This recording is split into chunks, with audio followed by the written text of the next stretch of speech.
folks. So we've had a lot of folks asking if we could do a walk around of the bike and cover the essentials, what we got on it, and a little bit of a review after a little over 6 months now. And I think she's got about 800 kilometers, 850 probably, and yeah, so for those of you who are new to the channel, definitely want to hit that subscribe button. Don't want to miss out on all the laughs we're having here. That's what it's all about, is having a good time, laughs, and sharing the experience.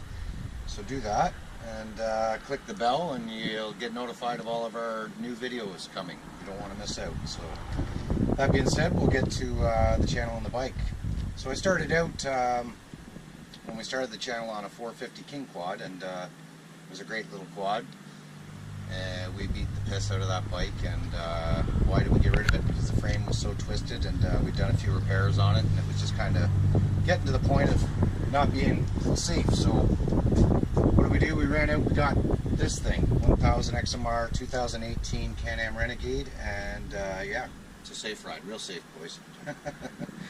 So we headed down, we went to see our local dealer here in Kingston, and we couldn't hash out a deal that was good for everybody, so I talked to the boys, and they bought their bikes at Bay Marine, Trenton, Ontario. So I went down and talked to those lads, and yeah, it was awesome. They were easy to deal with, great to work with, and we picked up this bad boy. So I think it was, what, around, well, just under 20 for these things, eh? This is the price tag on one of these Can-Ams. So yeah, anyways, before we even left the dealership, these things are known to run a little bit lean, so we had grabbed the Bomb Racing fuel controller, which I got under here, and we had thrown a Yoshimura slip-on the quad right away, and we still got the Bomb tuner. We did get rid of the Yoshi. The reason being is we do a lot of swamp riding in water, and a little more of a pain to repack, riveted together, stuff like that. So what we ended up doing is going with RJWC duals, full stainless system, and got their logo on there. Looks sweet. Real nice system. Got that from my good friend Trevor, dirtylife.ca. What you see, I'm wearing a shirt sporting the logo right here. Trevor's a great guy to deal with, and now he's actually on with taking on Kimpex as a distributor, so now we have access to getting pretty much all of our parts through him, so that's awesome. Love dealing with the guy. Look forward to throwing some more things on it. Back rack we got from Full Armor Offroad. We ordered that out of the States real early in the game. You need something to pull on when you're stuck, so that was one of the first things we had done. Let's see what else we've got. Next was dealing with the belt, so we put a Dalton clutch kit in it, and that worked great for a time being. And then we changed the tires and went with Interco Interforce 2s, 9 wides, 30s, a 14-inch rim, 2.5-inch lug. Great tire. One thing I noticed with them was when we switched from, when you look at the anything narrower than a 9 wide, the trending profile really changed, and it went from a really narrow tire that's going to dig, good for mud pit racing, hard bottom I would think, but I wanted something that was a little wider that could pull me up on the skag and create a good paddle, so we went with the 9 wides. Really like them all the way around, same size, so I can rotate them out front to back, and good for tread longevity, right? But they're a really hard compound. Things I like about them: they skim water amazing. They propel you forward when there's traction like no other. Can't believe how fast they get out of the hole. Some scenarios they dig pretty quick, but you get a run at those. Overall, really impressed with them. They're right on par with the Assassinators, and you guys know that. You watch the videos, so you've seen it firsthand. So yeah, I dig the tires. Things I don't like about them: they're a super hard compound, so when you're on anything hard pack trailing to get to the locations or the mud holes, then you know they're really sketchy. They like to skate a lot over the trail, so you got to be very cautious with them on anything hard pack. But they're not made for that. It's not what we built the bike for. So for what they're being used for, they're an awesome tire, boys, and they're actually about $300 cheaper, I think, than the Assassinators. The Assassinators are an amazing tire too, though. There's no doubt about it that they work amazing. So the tires went on. What did we do after that? We got our back rack in. Oh, one of the first things we did is we went and seen our friend there. We talked to Fred from Fire Muddin, and we got some halos on the bike, just to accent, and some rock lights. Created some billboards there. Sorry, Thrillbilly, we're losing the belly, but yeah, with some of the add-ons that are on the bike, get their logos up under there, and people can kind of see and put two and two together when we're out on the trail. Yeah, they're a really cool looking product. Get some awesome pictures out of them, guys, thumbnails, stuff like that. Love them. That's those. Check him out, firemudding.com, if you guys are looking to get a set for yourself. We customized the gas cap and the gear shift, and that was done by a guy on Facebook that we got into a conversation with. Brad Fletcher, look him up. They do some awesome work. Was totally stoked and happy with how they turned out. Wicked job. Thanks again, Brad. Then we had a friend of ours, actually, Grant, good buddy there. He owns an upholstery place out here in Belleville, Quinny Marine, and he did this up for me custom, so that was really cool. Love that piece. Just some visual add-ons there, right? So we started out, you want to cover, like, the reason I grabbed this gas cap, main reason was the big O-ring that's on it, just to ensure that I don't get any water in there. And I mean, I'm playing in the water all the time, so I wanted to do a couple things to this bike to make sure she was going to be good to go. When I got it right out of the showroom floor, their service tech, my buddy Wade, he deals a little gasket, mutter gasket, foam gasket for your airbox. I think it's around 30 bucks or something like that. Works great, keeps all the water out of your airbox. After a while though, because it's such a tight seal, I had to use the ratchet to get the airbox cover on and off. And it didn't take but 3 times removing, and I had stripped out the airbox and couldn't get the cap back on, right? So away with that. And actually, I guess I'm just going to show you guys while we're going in there. We got this little Seco Racing seat latch. Doesn't seem to be as much of a problem on the newer Can-Ams. I know a couple of the boys back in the day they'd come on latch in the swamp and floated away on the guys, and then another good buddy had it actually blow off this bike on the highway. So grab this little Seco Racing seat latch just so you know. But yeah, we'll get to the airbox here and I'll show you. We ended up going with, again from Dirty Life, the RJWC airbox billet cover. And that's because, again, I don't like to strip out my cover and have no access on the trail, so I can be rest assured that I don't have any intrusion. So there it is, and while we're in there you can see a little bomb racing tuner right on. So yeah, that's not going to strip out. Billet aluminum, boys, and it has a rubber gasket and it's relatively thick, and you'll see that I always put a little layer of dialect grease when I'm sealing up things from water. So we've used dialect grease on the rubber seal. Boom, you see it squeeze out, you know you got a good seal. So no water intrusion. Speaking of water intrusion, one of the letdowns on this Can-Am that I had, that most of you guys all know, is around 500 kilometers I had the rear diff blow out, and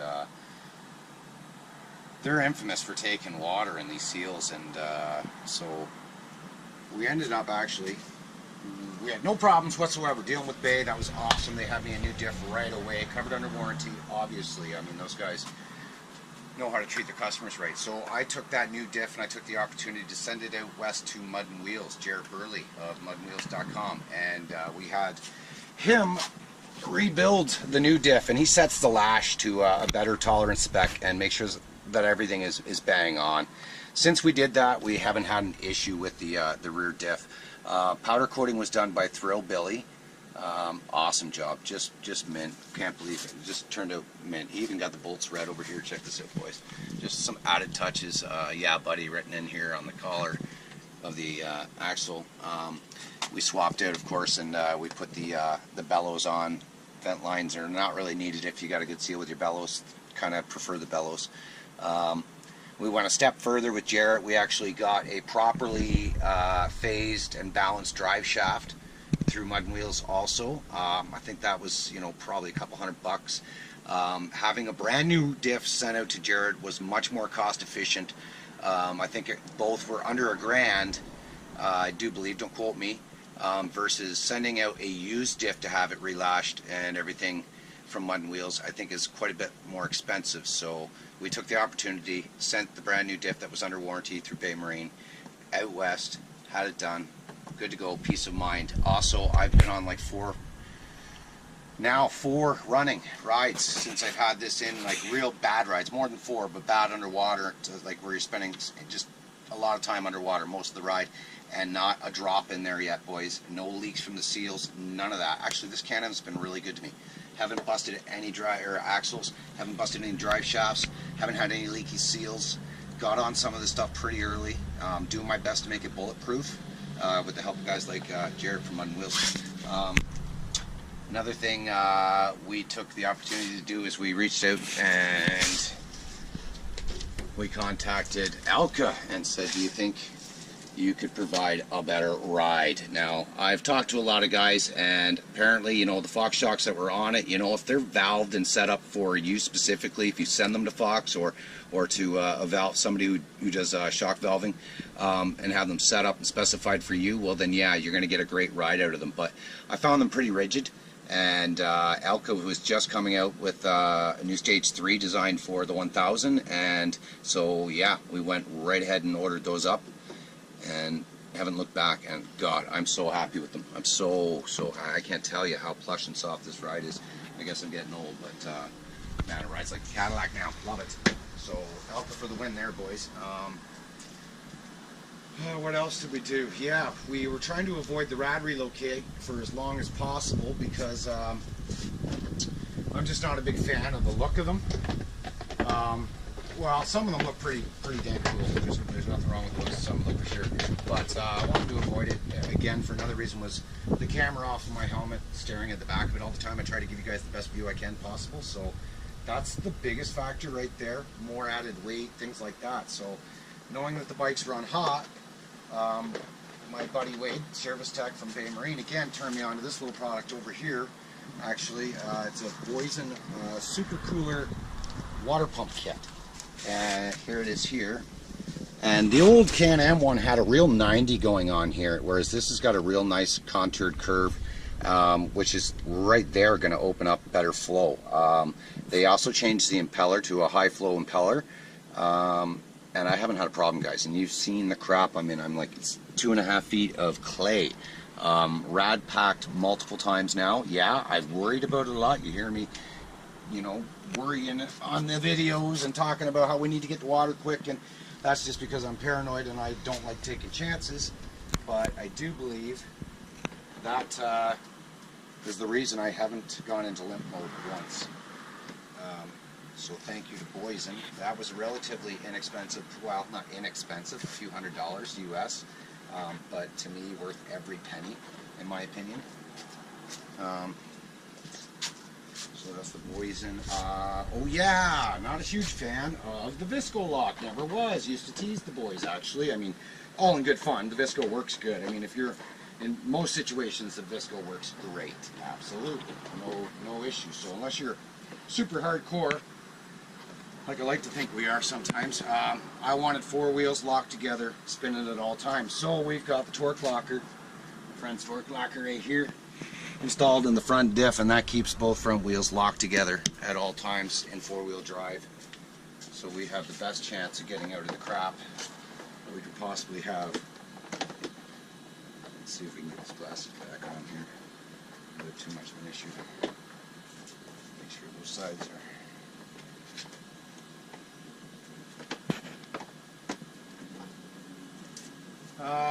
Let's see, so we covered the torque locker, we've covered the tires, the exhaust system, we've talked about the lights. What else did we do? We actually, a couple things I had to have right away, so I ordered them up from Bay Marine right away. Was a rear skid, because with this model they only give you the first 2 sections and they leave this open, so anything I could get to tie the frame or add rigidity to it, I thought was great. So I also, I mean, everybody needs this. This is something you have to have, is the hitch receiver, and throw something on there so you can be yanked out reverse, right? I mean, or a lot of guys like to mount tiger tails out of these, so this is a must-have. Actually, I consider both these pieces a must-have. Love them, right? So those were done pretty early as well. Also, actually, I just ordered up a new front bumper, the alternative front bumper for this this rig.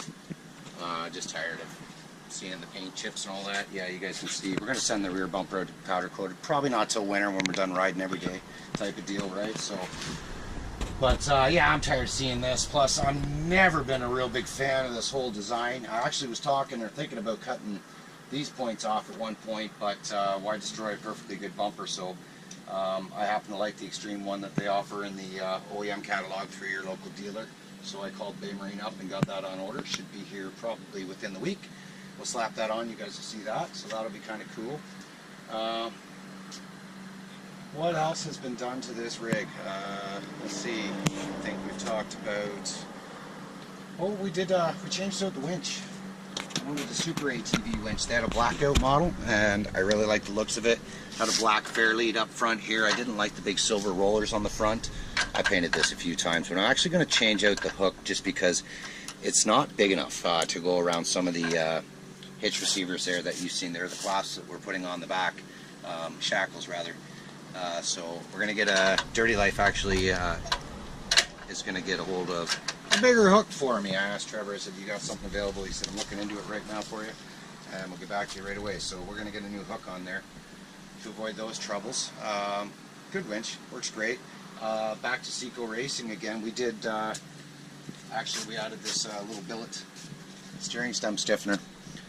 Because actually I added a 2-inch rocks riser, mentioned that now, and I found there was more flex in the shaft, so we went ahead and we got this steering stem stiffener from Seco Racing.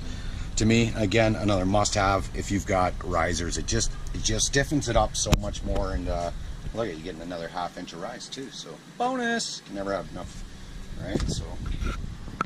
I know it's not an add-on for the bike, but I gotta mention it just because, you know what, when these things came out, I couldn't wait to get the neoprenes off fast enough. I couldn't get them off fast enough, and they're going through war and they're standing up to it. Nosboss the other day, you boys saw that, he had these things full of water, probably that high. It ever looked funny when he stood up on his bike, but yeah, these gator waders, worth their weight in gold, especially in a hot summer like we're having this year.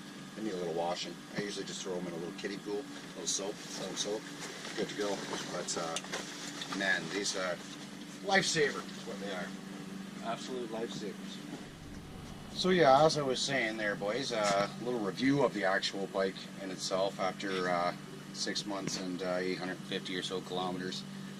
Things I like about the bike, well, that's pretty easy. Just about everything. Look at it. It's sick. It's a powerhouse. Nothing works like it. On the trails, it just conquers everything, and it's way worth every penny, I'm not going to lie. But yeah, there are some things to deal with. Making sure she's completely watertight, like we were talking about earlier there in the review of the products. And yeah, so issues I've had with it, the rear diff, obviously, 500 kilometers blew out on me.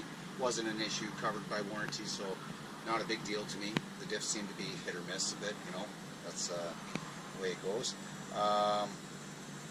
I had this tie rod kept coming loose on me after, I don't know, I'd say after about 300 or 400 kilometers. It just kept coming loose every ride, so a little Loctite, good to go. Hasn't in the last, I don't know, couple hundred kilometers, still tight, so we're good to go there. But what led me thinking and finding that out was this.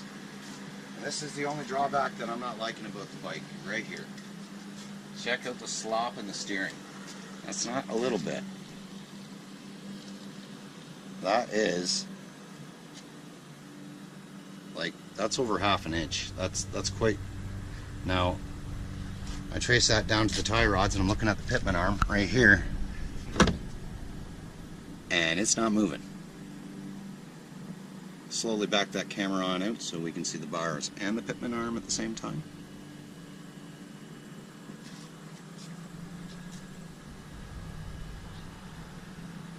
As you can see, it's actually in the steering unit, so I don't know if there's some upper bushings or something like that that's not going good there.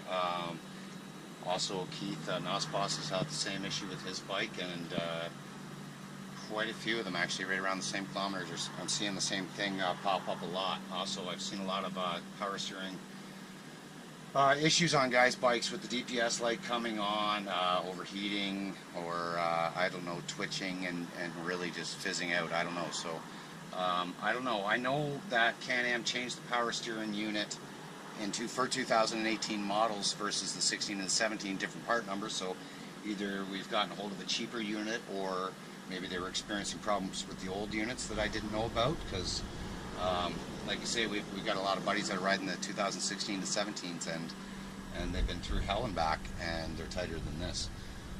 Like I say, same thing with Nosbos's bike. Got a 1/2 inch of plate here, which, you know what, you don't notice it so much off-road at all, but if you do any hard pack, the bike really want to wander, because you're kind of overcorrecting by the time you get to it, or by the time you get the actual feedback from the tires. She's a bit late, so you seem like you're constantly overcorrecting. So I don't know, I'll take it in Hap A, take a look at that, because I know they'll make that right for sure. But yeah, I believe it's a problem in the unit, maybe. I don't know if we're getting some wear on the splines in there or what, but not a huge fan of that. That's about the only thing though. Everything else is golden now. Diff, good to go.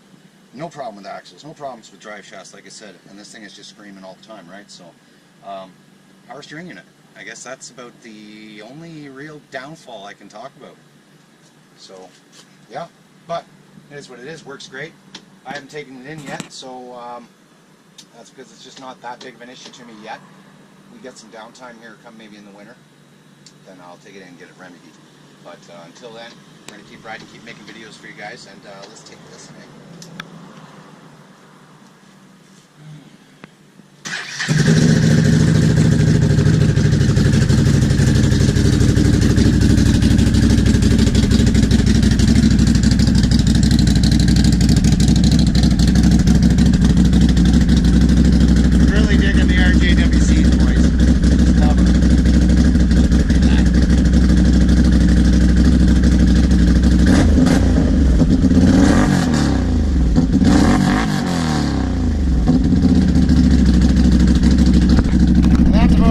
Because my animals are already hiding, I guarantee it. She does sound nice though, eh?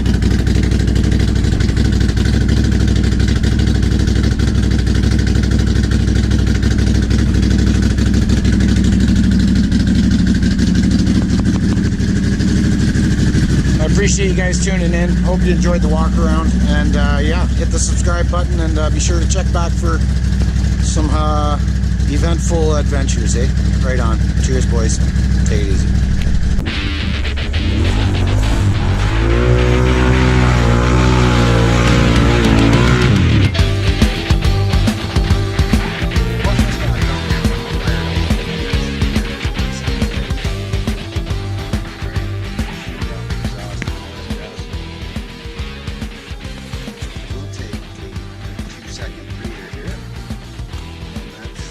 Up to this door so we don't scare the crap out of the animals, because the cats jump and run when they hear the RJWC. I guess that's one of the drawbacks.